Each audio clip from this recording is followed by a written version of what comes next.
Yeah, great. So hi, everybody. I've met most of you, but my name is Rachel Portinga, and I'm a PhD candidate of health sciences at Lakehead University and the coordinator for the Lake Superior Living Labs Network. And you're all fairly familiar with the Living Labs Network, so I won't take the time to introduce and go into all of that, but lived in Duluth prior to living in Thunder Bay. So actually have heard about Rachel's work from a distance for many years. So I'm personally just very excited to hear more. So Reg, would you like to introduce yourself? And then we'll go to Lindsay, and then Rachel can just introduce and get going then. Great. Hi, I'm Reg Nelson. I'm a technician at the Department of Geography and the Environment at Lakehead University. I too am a transplant to Thunder Bay and the territory of the Fort William First Nation. Here, I've been here for about 20 years. We moved here without knowing anybody or having jobs. We just we wanted to be by the big lake, and we just picked it off the map and moved here. And I'm a relatively recent Master's of Education grad, so I'm always interested in any topics around being able to teach and communicate climate action and justice, for example. So that's why I'm interested in your talk today. Thanks, Reg. Thanks, Reg. I didn't know that you just picked that from the map and ended up here. It's so interesting. I'd like to hear the rest of that story at some point. Hi, Rachel. Too bad we don't have a few more people here today. I know there's like a direct correlation, I think, between weather and webinars lately. I think we're all trying to sort out how that works. I'm really looking forward to hearing a little bit about your talk today. Just a quick warning, I have a couple kids home sick today. So if my video goes off and I have to step away, that's just why, but I'll be listening it either way.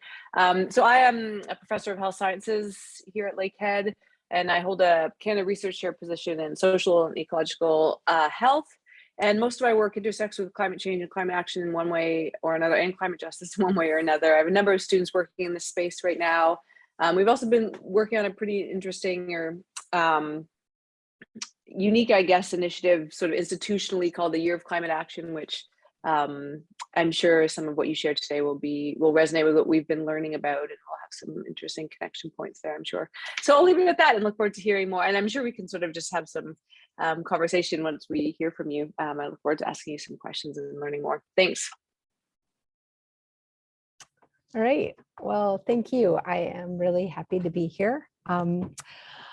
I'm Rachel Wagner. I'm talking to you from Duluth, Minnesota. I still call myself a transplant, even though I have lived here for 26 years. Born on the East Coast and did some work on the West Coast before settling in the middle. So I've had a little bit of experience. So I'm an architect by training. And also a social entrepreneur. I'm in, I think, my fourth business now. So I own two small businesses that kind of intersect with each other here in Duluth. One is Through Design, which is my consulting side, and the other, which you'll hear a little bit more about later in the presentation, is called Green New Deal Homes. And I've spent the better part of the last 25 years working to improve the way houses are designed and built. And for many of those years, I focused on resource efficiency, energy efficiency, environmental impact. Much of that work was custom designed for relatively wealthy clients. In 2018, I left a private practice and shifted my focus to better align with my growing awareness and discomfort with systemic and structural societal injustices. I, for years, took very seriously the environmental impact of my work as an architect, especially in housing. And as I continued and got better at my work, I basically sort of added on to that and started to recognize, and I, part of paying attention to the environmental impact of my work and on resource efficiency in my work is because I felt that as a designer, the impact that I had on the environment was magnified. I did this every day for a living. So whether my efforts sort of benefited the environment versus harmed the environment were in effect, in my mind, magnified. So somewhere along the line in the maybe early to mid 2000s, I started realizing that it wasn't just the environmental impacts in terms of resources. There were also impacts having to do with justice, or maybe unwittingly upholding these structural inequities about who has access to a healthy ecosystem, a healthy environment. And so I started sort of in a similar fashion as I had done with energy and resource efficiency, turning my attention elsewhere. And that led to stepping away from private practice, custom design, and to the efforts of Through Design, and then later the other initiatives, Green New Deal Housing and Green New Deal Homes.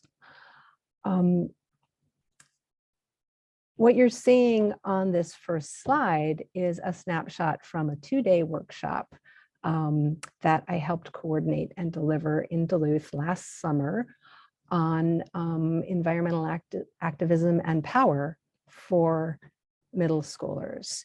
It was a hugely successful 2-day workshop held at a middle school in the summertime with about 15 kids participating each day, working with 2 artists who are also activists and the environmental justice youth coordinator for Minnesota Interfaith Power and Light. The groups that created this workshop were Outside the Box, a nonprofit initiative that I had co-founded with another local architect, and I co-founded Outside the Box with Through Design. So it was a direct result, and you can read about it on the Through Design website. It was a direct result of this shift in perspective and work, and also the recognition that the earlier we start to engage community members, stakeholders in activism, education, and action, maybe the more likely we're going to be to affect the kind of change that we hope to be a part of and to participate in. And we have the opportunity maybe to grow leadership from the communities who are most heavily and disproportionately impacted from the injustices. It was a really, really powerful, no pun intended, 2-day workshop with just great participation. And everybody came out of it excited and asking if we were going to do it every year. And so I hope something similar happens yet this summer. I know that the coordinator at Minnesota Interfaith Power and Light in the Twin Cities is pretty committed to the work she's doing. So most of my work now centers on creating, facilitating, participating and collaborating and implementing integrated solutions to issues around housing, climate change, equity. I work in both the private and the public sectors. And I am still very, very focused on housing and the intersections that occur around housing. In particular, because shelter is one of our basic needs. I think a lot of people working in sort of climate and justice issues are dealing with basic needs. We're looking to try to advance solutions to poverty, to access to clean water, clean air, and to the maintenance of and the restoration of, not just access to, and shelter falls into that as well. For most of us, adequate shelter in the form of a home is fundamental to overall health and well-being, and to opportunities to participate otherwise in our communities. When our shelter suffers and we're not able to sort of be cared for and stable and healthy in our shelter, we are less likely to be able to sort of access and participate in so many other factors that contribute to individual and community well-being. Climate change only exacerbates all of this. And you'll see the note up here about that more than 20% of annual CO2 emissions in Minnesota come from housing. This is a basic fact that many, many people are unaware of, the connection between buildings and climate change. Ever since I have been studying the issue buildings have been reported to account for nearly 40% of annual CO2 emissions nationwide. The state of Minnesota is no different. About half of those come from housing. It's a big chunk, and if we're not addressing it, we are less likely to effectively mitigate climate change.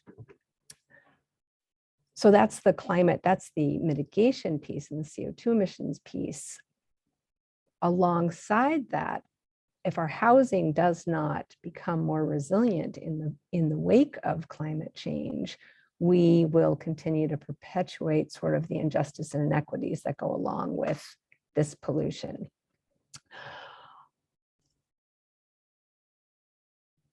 I think all of us should be able to operate, maintain, and adapt our housing to remain safe and functional and beneficial.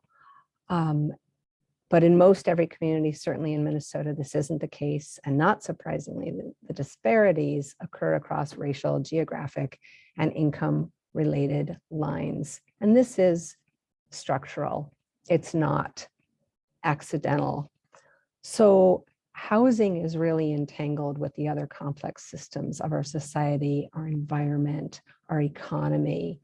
And like so many of these other systems, the benefits are not accessed or distributed equally or equitably.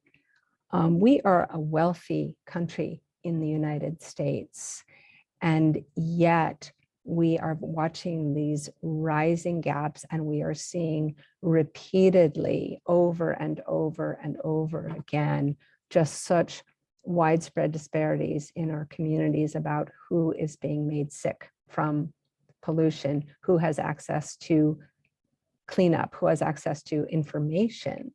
And I think recognizing this, for me anyway, has been the first step to any attempt at addressing it. Recognizing this sort of web of entanglement, and that if we don't see these intersecting factors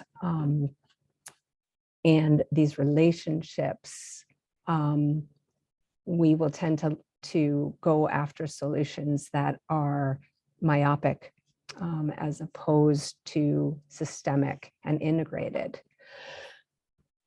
So when we take those intersecting factors and these inequities and these kind of persistent disparities and troubling pieces of our society, and we interlace that with climate change, I think one of the best quotes to sort of describe that succinctly comes from Naomi Klein, which is that climate change isn't an issue. She says it's a message telling us that our system is failing, that there's something fundamentally wrong with the way we're organizing our economy and thinking about our place on the planet.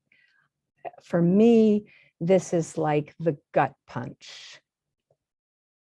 And when something is so fundamentally wrong, and that what's fundamentally wrong is the system, I think we are absolutely correct to think about dismantling that system. And this is where that sense of through design comes in, because I don't think we can dismantle our entire economic and political systems without the greatest of understanding and intention. And so how do we do that?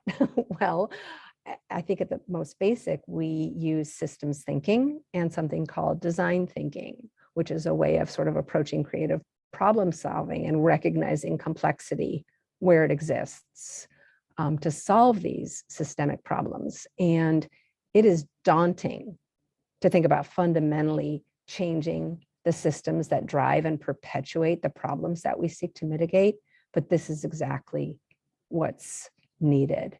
So what do I think are components of this? Very shortly, and obviously it's bigger than these three, but I sort of can call it education, action, and activism. And action and activism are different. all three are needed. And I think they're all needed within an umbrella of systems thinking and design thinking, recognizing that education alone is too limiting. Action without education, information, processing, and problem solving can be problematic. If we're running out of time and things are so dire for so many people in so many places, that misplaced action or heading down the wrong path now will, I think, tip things even worse. So it's this sort of integrated, it's collective, it's between, I think, different disciplines in different places, different geographies with a lot of different stakeholders.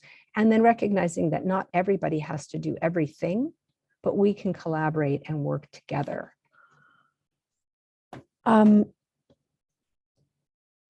We can't fix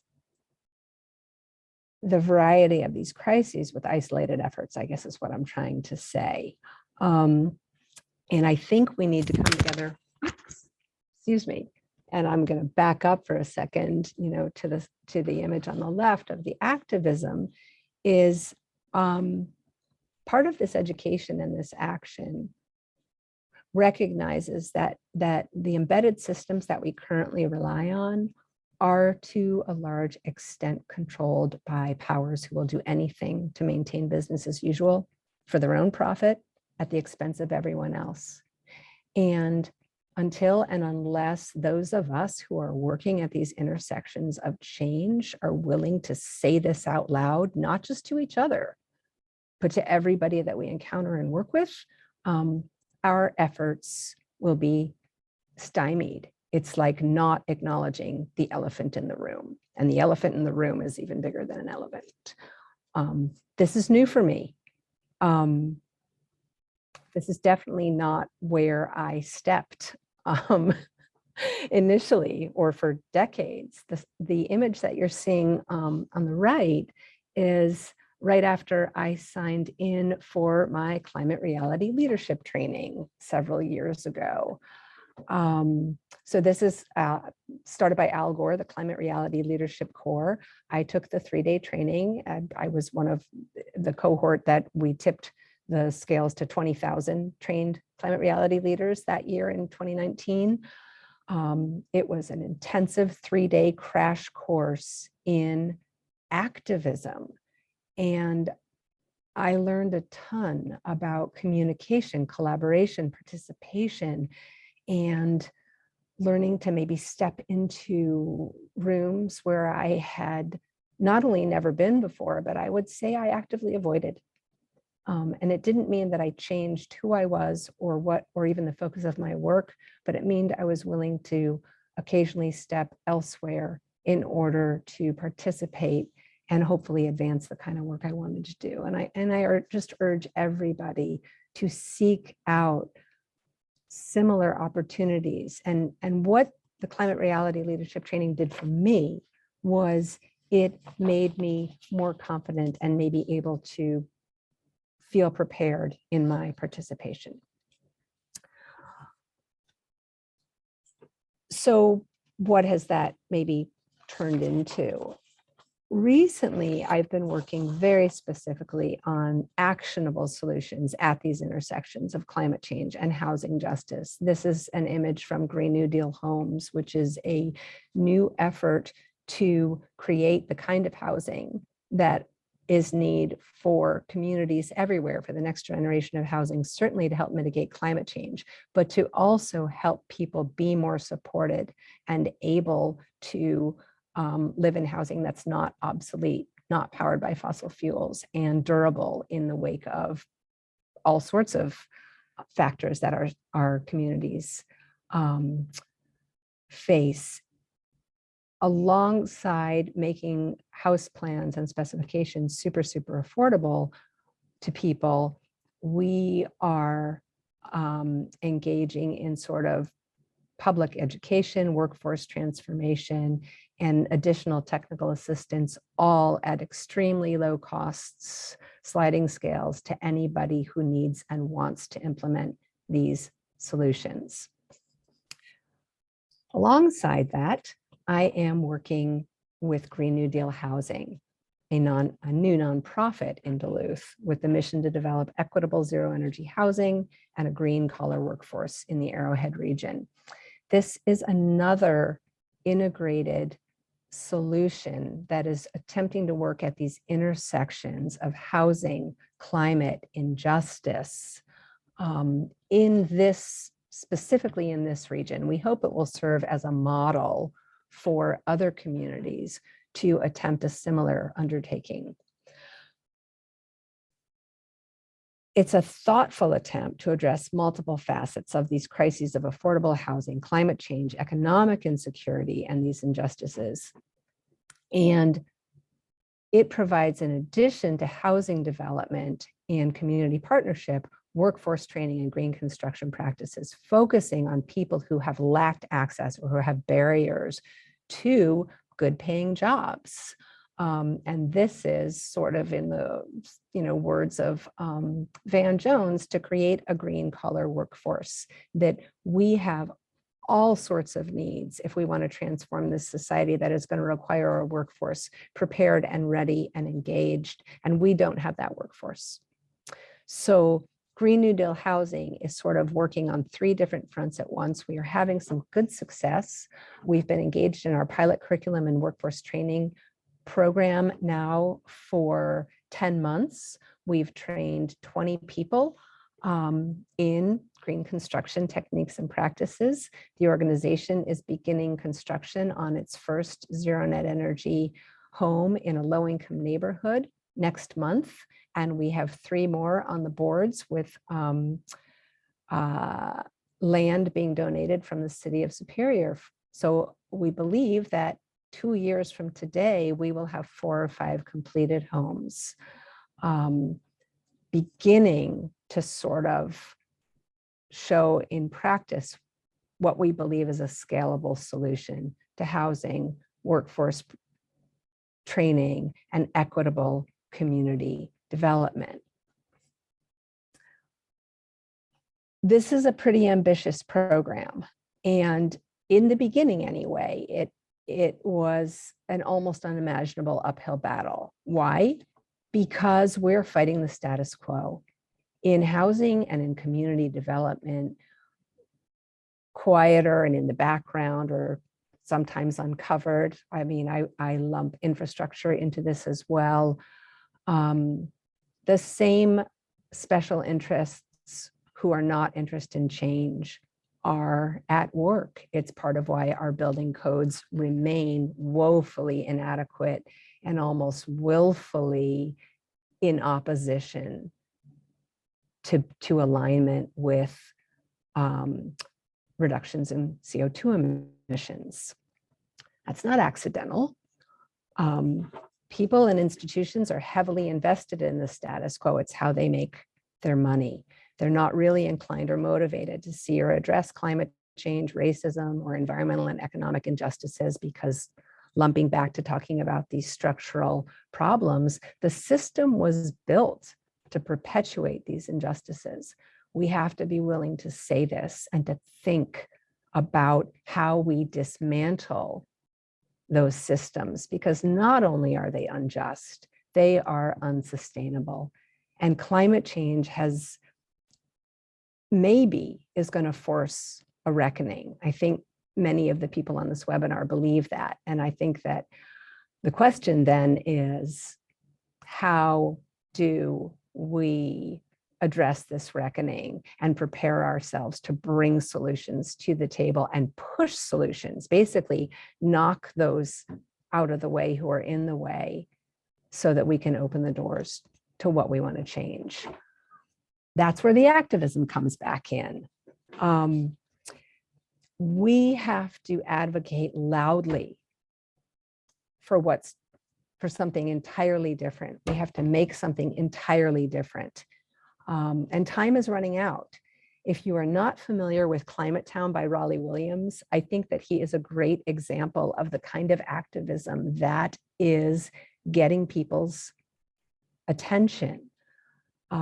He is educated, and he has taken his education and he is bringing it sort of to the masses in a format entirely different from Al Gore and the Climate Reality Leadership Corps. Both are needed. All of us are needed, but we need to be sort of working together and in concert, and we need to be creating connections and access, and we need to do it as quickly as we can, and we need to do it. I think we have to share more. We can't be engaging in these solutions in silos. Again, my field, architecture, has existed in silos for a long time. You know, they call it the ivory tower.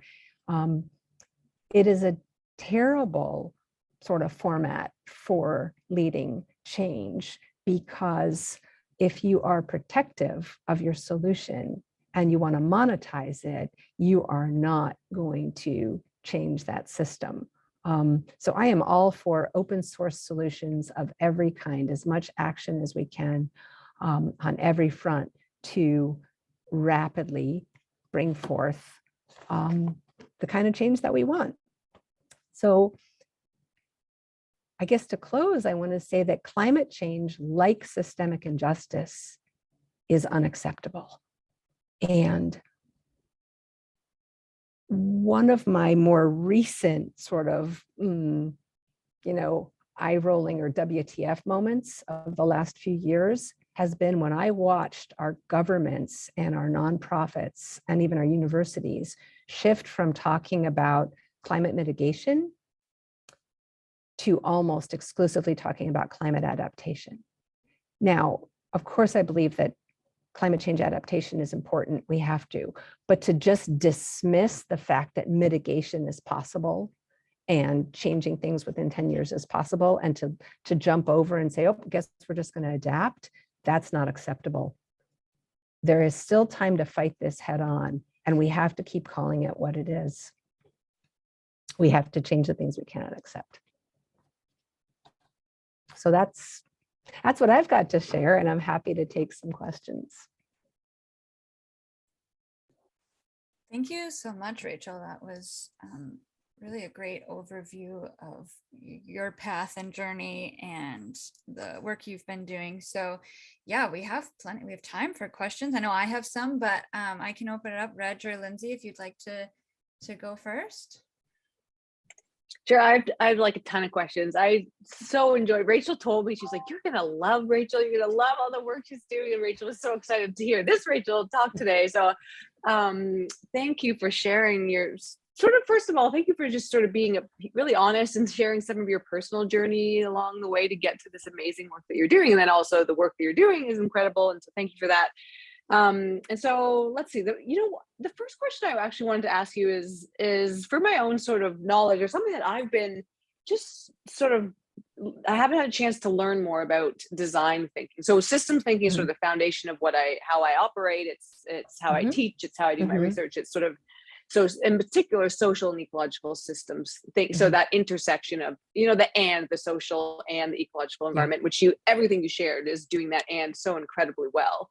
And so many great examples of that. But I guess I wanted to ask you sort of, what are the overlaps, I guess, between systems thinking and design thinking? And I know design thinking comes from sort of the architecture world and sort of that space, but what's similar, what's different? Do you have any insights to share there for my own learning? Absolutely.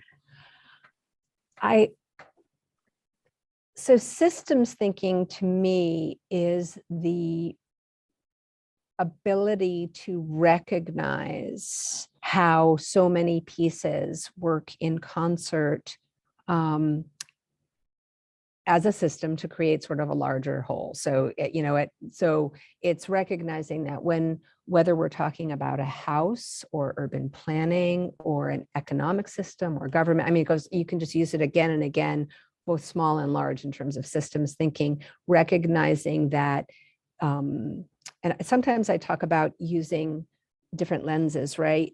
For systems thinking, you need to be able to constantly be focusing in with your telephoto lens and then pulling back out with your wide angle lens. So to me, systems thinking is a way of a way of observing and processing and a way of understanding.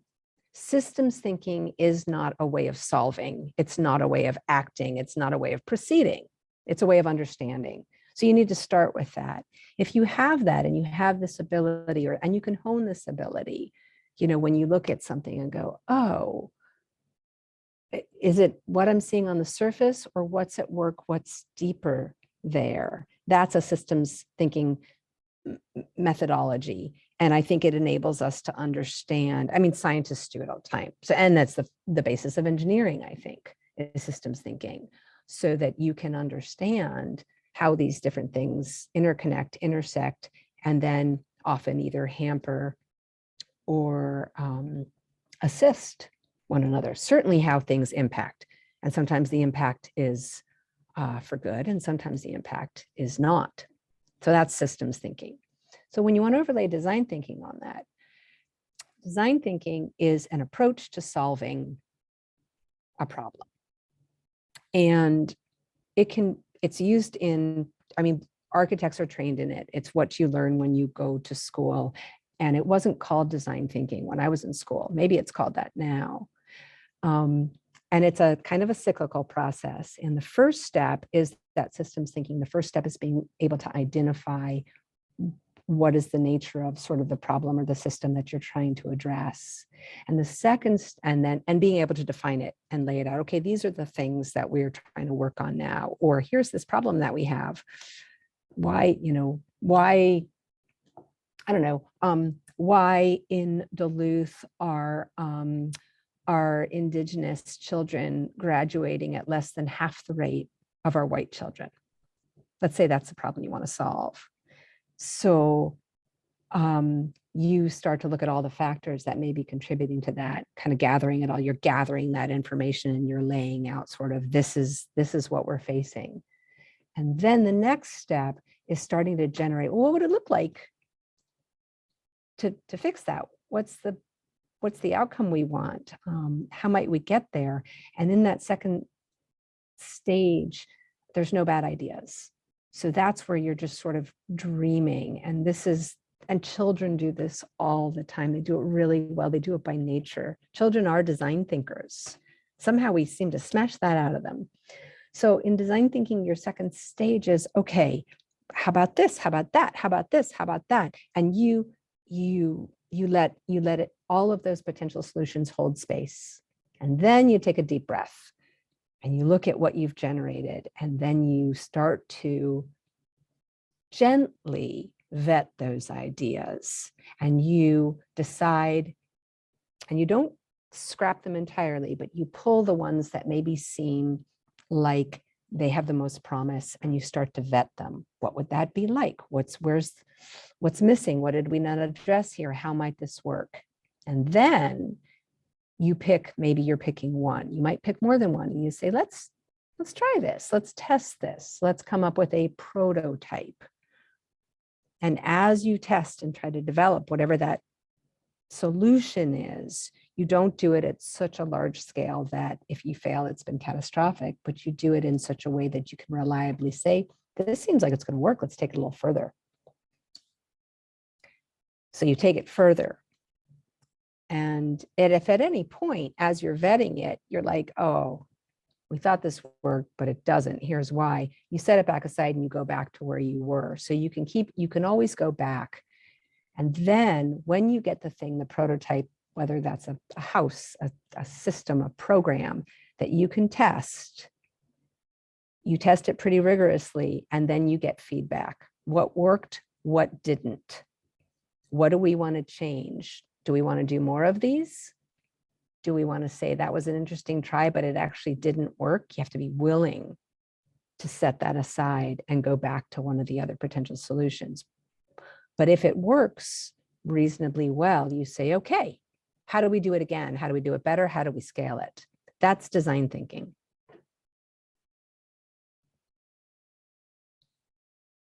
Thank you. So it's so interesting to hear you describe, and great job describing. And there's a lot of parallels too to sort of adaptive governance, adaptive management. So it's, different disciplines and different groups of people and the way we talk about these processes for learning and working together in essence, and for solving things together, that it's sort of, so yeah, there's just some, and Rachel, you're probably taking notice of some of the interesting overlaps with Living Labs discourse and Living Labs approaches. And so there is some overlap and connection between Living Labs and how those are meant to be practiced and implemented in design thinking, right? But that's something I need to learn a bit more about. So that was really helpful. Thank you.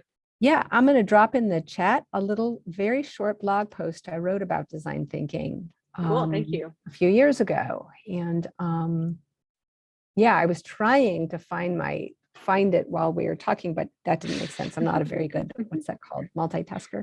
So I waited, and I was going to try to pull it up to give you the little screen share. But if you go to the blog post, you'll see the image. And because somebody asked me to draw it, they're like, can you draw design thinking? I'm like, oh God, I don't know.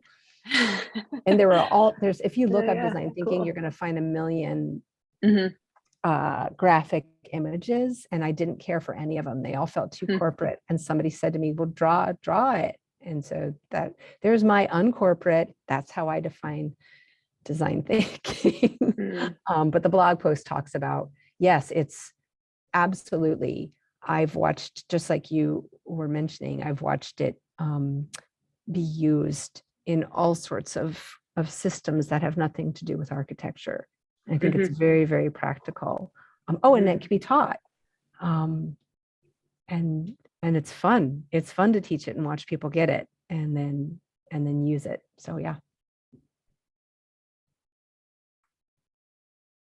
Thanks so much. That's really helpful. I had a very similar question, so that was really helpful for me to listen in on that. Thanks. Reg, I wanted to give you the opportunity to ask anything. You're not under pressure to do so, but. Yeah, thanks again for that explanation of design thinking. That was, that was really useful. A whole bunch of things came to mind during your presentation, but I'll just bundle a couple of little things together here and then give Rachel a chance to ask some questions. So every year we have one or two units built by Habitat for Humanity in Thunder Bay. There must be some way that a Green New Deal housing might be able to to join up, or at least to influence Habitat for Humanity to also put some of the sort of physical sustainability features into their units. Again, I'm just just thinking out loud. And also one question I had about a Green New Deal. My view of U.S. politics, when I think of Green New Deal, I think about the Squad in Washington, and I'm just wondering if you think that this name or term might actually alienate some more conservative thinkers and people in the States, and so may dilute your message a little bit in that way. Yeah, are those the 2 points you want me to address? Okay, I'm going to address the second one first, your question about Green New Deal housing. So the thought has crossed my mind and board members' minds that yes, calling an organization Green New Deal housing could be construed as partisan. I'm going to drop another thing in the chat here.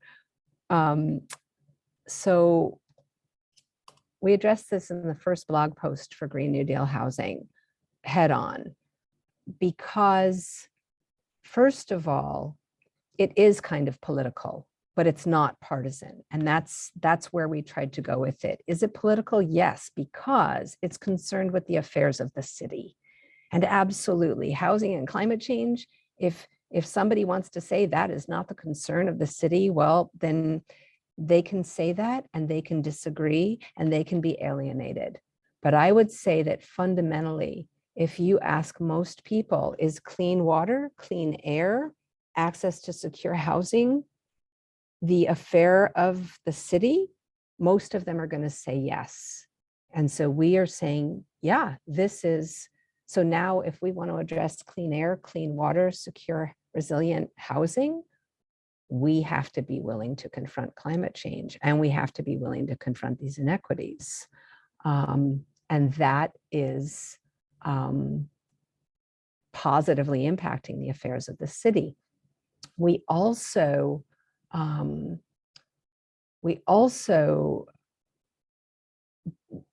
sort of latched on to the notion of the Green New Deal, because yes, you were correct that, you know, AOC and other members of the squad, as they're called, brought a Green New Deal Act to Congress in, I think it was 2018 or 2019, but they did not coin the phrase, and they were not the first ones to bring that into the public discourse. That was Thomas Friedman and Van Jones in 2007 and 2008. So the notion of a Green New Deal has been around in the US for quite a while. And the goals of a Green New Deal, and you know, Europe is looking at a Green New Deal. I believe Canada is as well. And there are 5 tenets to it. And the 5 tenets match perfectly what this housing organization is trying to do. Number 1, achieve zero net emissions, greenhouse gas emissions, through a fair and just transition for all communities and workers. Number 2 is to do this, leverage work to create good high-wage jobs to ensure prosperity and economic security for all people, not just the wealthy. Number 3 is invest in infrastructure and industry to create this transition, to sustainably meet the crises that we face right now, to secure and maintain clean air, water, climate, and resilience, access to food, and to promote justice and equity by stopping current, preventing future, and repairing the historic oppression. So when I spoke earlier about dismantling a system that doesn't work for the many, it only works for the few, we're going to alienate some folks whenever you talk about systems change. But that doesn't mean it's not a decent endeavor, a reasonable goal, a worthwhile goal, a necessary goal. So now the board of, so I'm a co-founder of Green New Deal Housing, the nonprofit, and that board of directors, which I no longer sit on, they may choose in the future to change the name of the organization, and that's just fine. I will say that right now, Superior, Wisconsin is not known for being, you know, and it's in Wisconsin, so it's not known for being, you know, this green progressive region at this moment in time. I mean, Wisconsin's got an incredible history of being progressive. It's just maybe tipped lately. Superior, Wisconsin has been incredibly receptive to what we're doing and wanting to do it, and the name has not caused a problem yet. So we'll see. If we do what we say we're going to do, if we deliver and we help make things better for communities, my expectation is that the name of our organization is going to be the least important thing about us. Oh, and so your first thing you brought up were the Habitat for Housing homes in Thunder Bay. Habitat for Humanity has done some really wonderful zero energy work in housing in a variety of places. It seems to be incidental. It happens place by place. Some good work has been done in Wisconsin, actually, and also in parts of Minnesota, not Duluth not being one of them. Although Duluth did a really cool Habitat for Humanity deep energy retrofit. And so I like that about Habitat, like individual chapters seem to really be able to drive how they work, and they rely a lot on donations. So I would say to Thunder Bay, get some donors that make insulated panels, either rigid insulation and or what are called nail-based panels so that you can nail to them. You can use them both for retrofit and new construction. Get Mitsubishi and Fujitsu on your side. Get Renew Air. So get the manufacturers of high efficiency electric only equipment on the side of Habitat. These are companies with a lot of money and they want good press. And so see who you can bring into the fold and have them help drive the change. The technical details are not the issue, even for an organization like Habitat. It's the will and the access to either capital or donations. And if you got those and you wanted to use Green New Deal Housing's details, we will give you our just sort of stock details for free. If you wanted to build a Green New Deal home, our price for nonprofits for a full set of construction documents and specifications is $1,000. So when I said Green New Deal Homes is trying to make this kind of building really, really accessible by offering, complete documents at very inexpensive prices, I meant a fraction, like a small fraction of what it would cost to purchase these from an architect, even an architect who was giving you a quote unquote discount rate. So $1,000 US, and it could even be less if Habitat wanted to license a set of plans and say, we're going to build three houses, not one. We'd probably just give you a discount. It wouldn't be 3,000, especially if it was the same house. So work with us. That's the goal.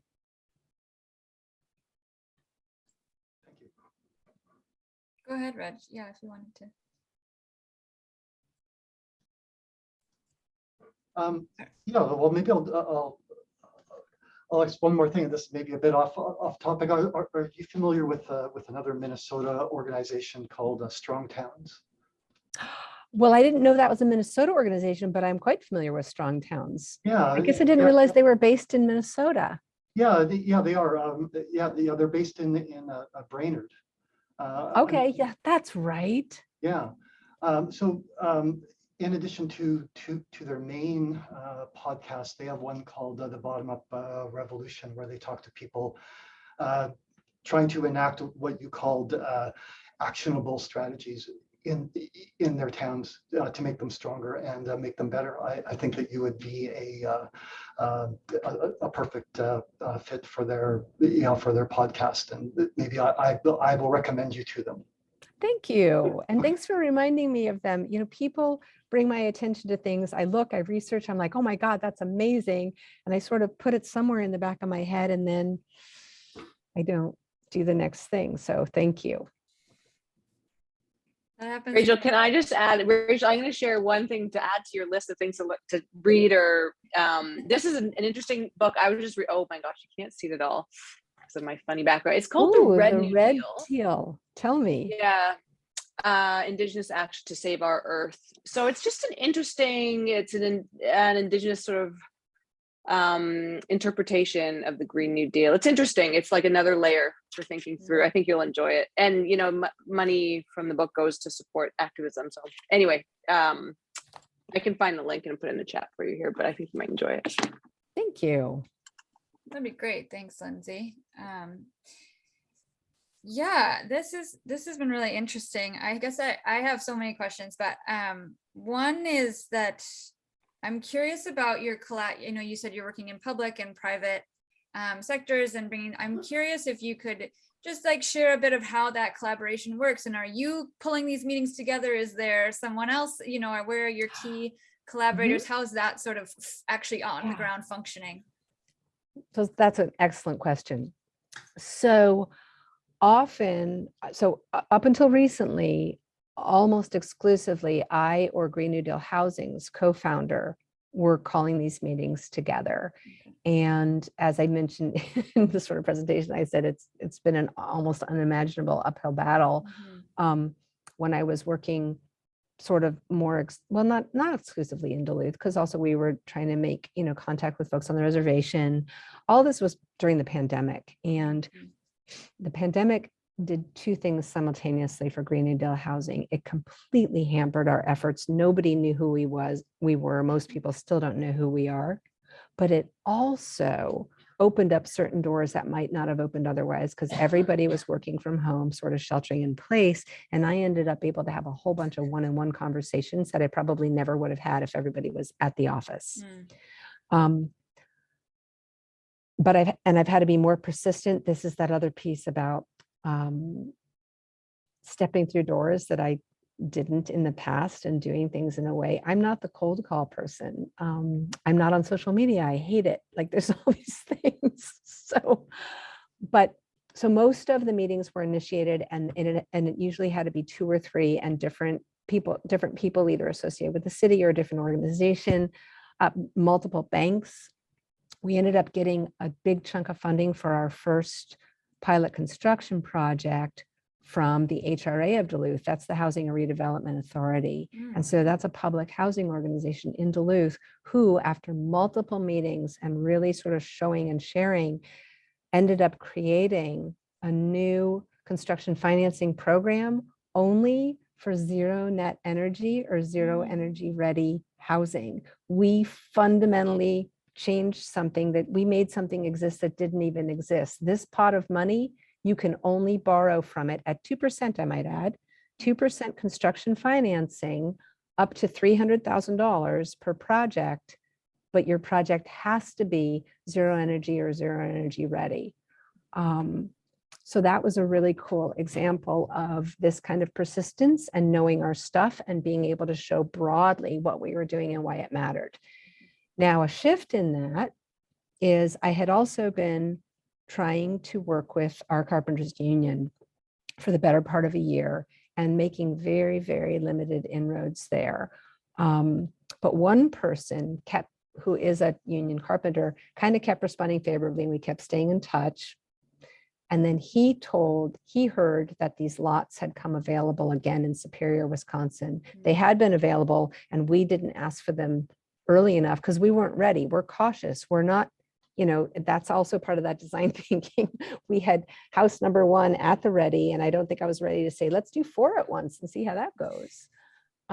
Not because we don't know how to do the house. That part's easy. It's all the other processes. So anyway, now house 1 is almost ready to go.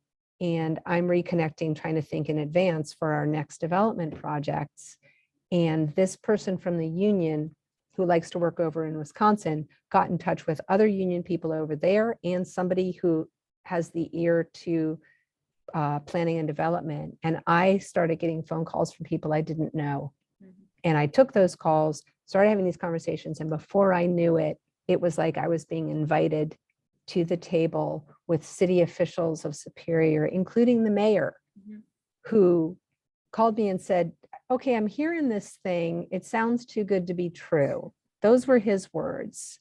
And he's like, you're working for an organization that's going to build zero energy houses and sell them on a sliding scale affordably, and you're going to be doing workforce training. I'm like, yeah, that's pretty much it. I mean, oversimplification, but yes. And he's like, great, let's do it. I never, ever expected something like that. And then it turned out he really meant it. So we are now traveling down that path in a much more, methodical way. But we may be starting the first of 3 houses this fall and the other 2 in the spring, or we'll do all 3 at once in the spring. We haven't decided yet. Great. So, I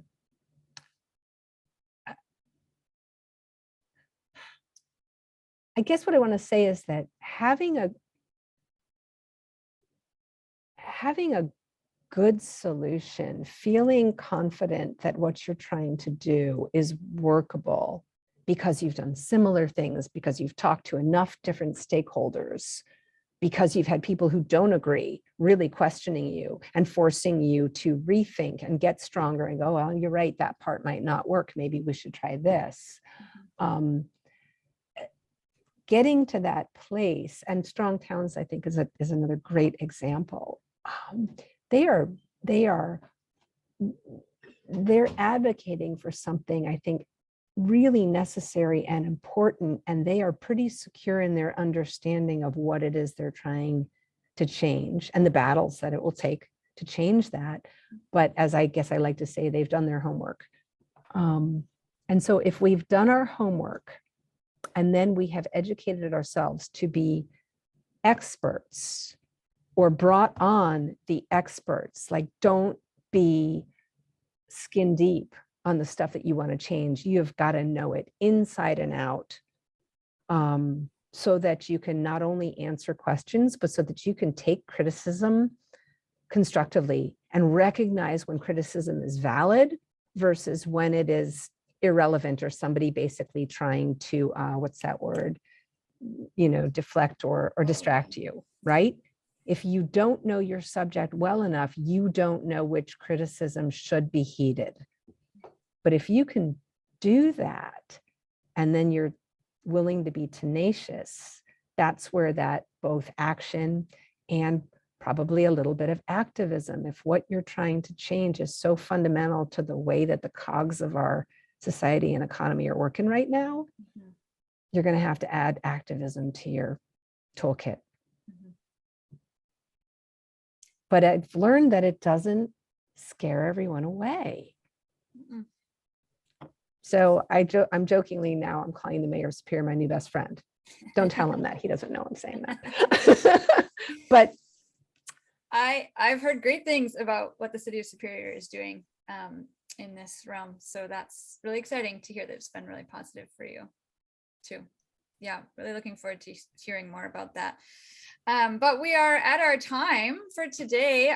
Thank you so much, Rachel. I think all of us have a few more questions that we can look at your website, or a couple of those, and this recording will be shared. And thank you so much for your time and your knowledge, and sharing that with us is really valuable. We appreciate it. Oh, my pleasure. Thank you for the invitation, and also for sharing with me about the Red Deal and Strong Towns. And you have my contact information. Feel free to reach out. Things like this, to me, that's another door. So I hope this isn't just like a one-off and I never hear from you again.